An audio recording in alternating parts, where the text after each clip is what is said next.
Olá, gurias, tudo bom?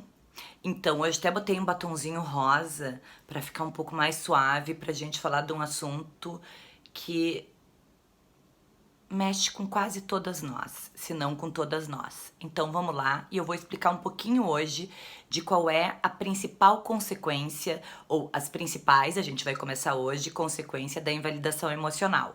Vamos lá. A gente começou a semana aprendendo o conceito de validação e invalidação emocional. Ontem a gente falou dos benefícios da validação emocional na nossa autoestima e na nossa constituição enquanto ser humano, na nossa regulação emocional. E hoje a gente vai começar a falar um pouquinho da invalidação emocional. Então vamos lá, gurias. Uma das principais questões da invalidação emocional é a gente. A invalidação emocional, eu sempre digo, ele é o alimento da insegurança e da baixa autoestima. Vou me explicar melhor. Por que eu tô dizendo isso? Se toda vez, ou se a maioria das vezes, desde que eu comecei a conseguir me expressar a respeito do que eu sinto emocionalmente, alguém ou alguém me disseram que eu estava me expressando de uma forma inadequada, e esse alguém inclui inclusive a sociedade que nos diz como ser mulher, isso significa que eu vou começar a olhar dentro de mim algo que está equivocado. Ou seja, eu vou começar a acreditar que de alguma forma eu não sei muito bem reconhecer a minha emoção e eu não sei muito bem ser assertiva ao falar a minha emoção, correto? Então vamos lá.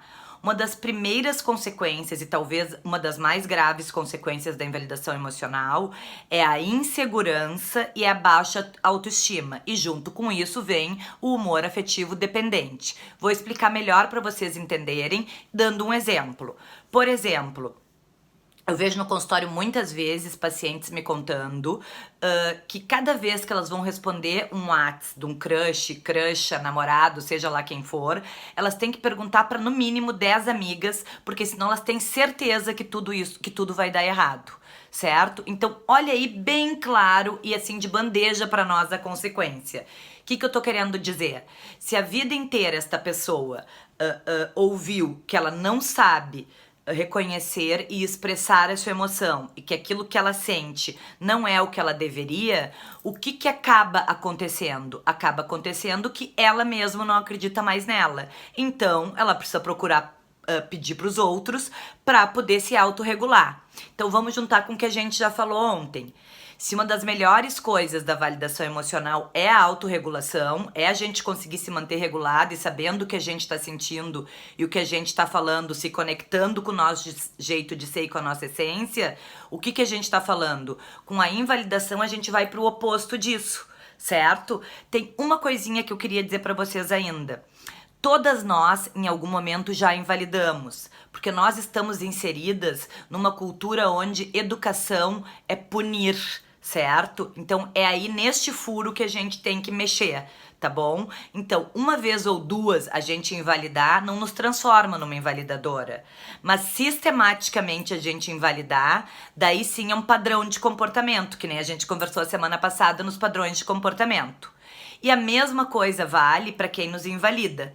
Uma vez ou duas, ou sei lá, nos lapsos, são questões da educação. Se sempre se repete a mesma coisa, abram os olhos. Estamos lidando com um invalidador ou com uma invalidadora, tá certo?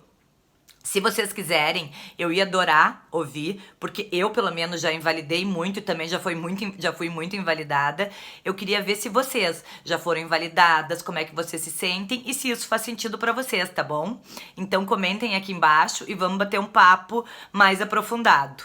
Um beijo pra vocês e vem ser rendeira!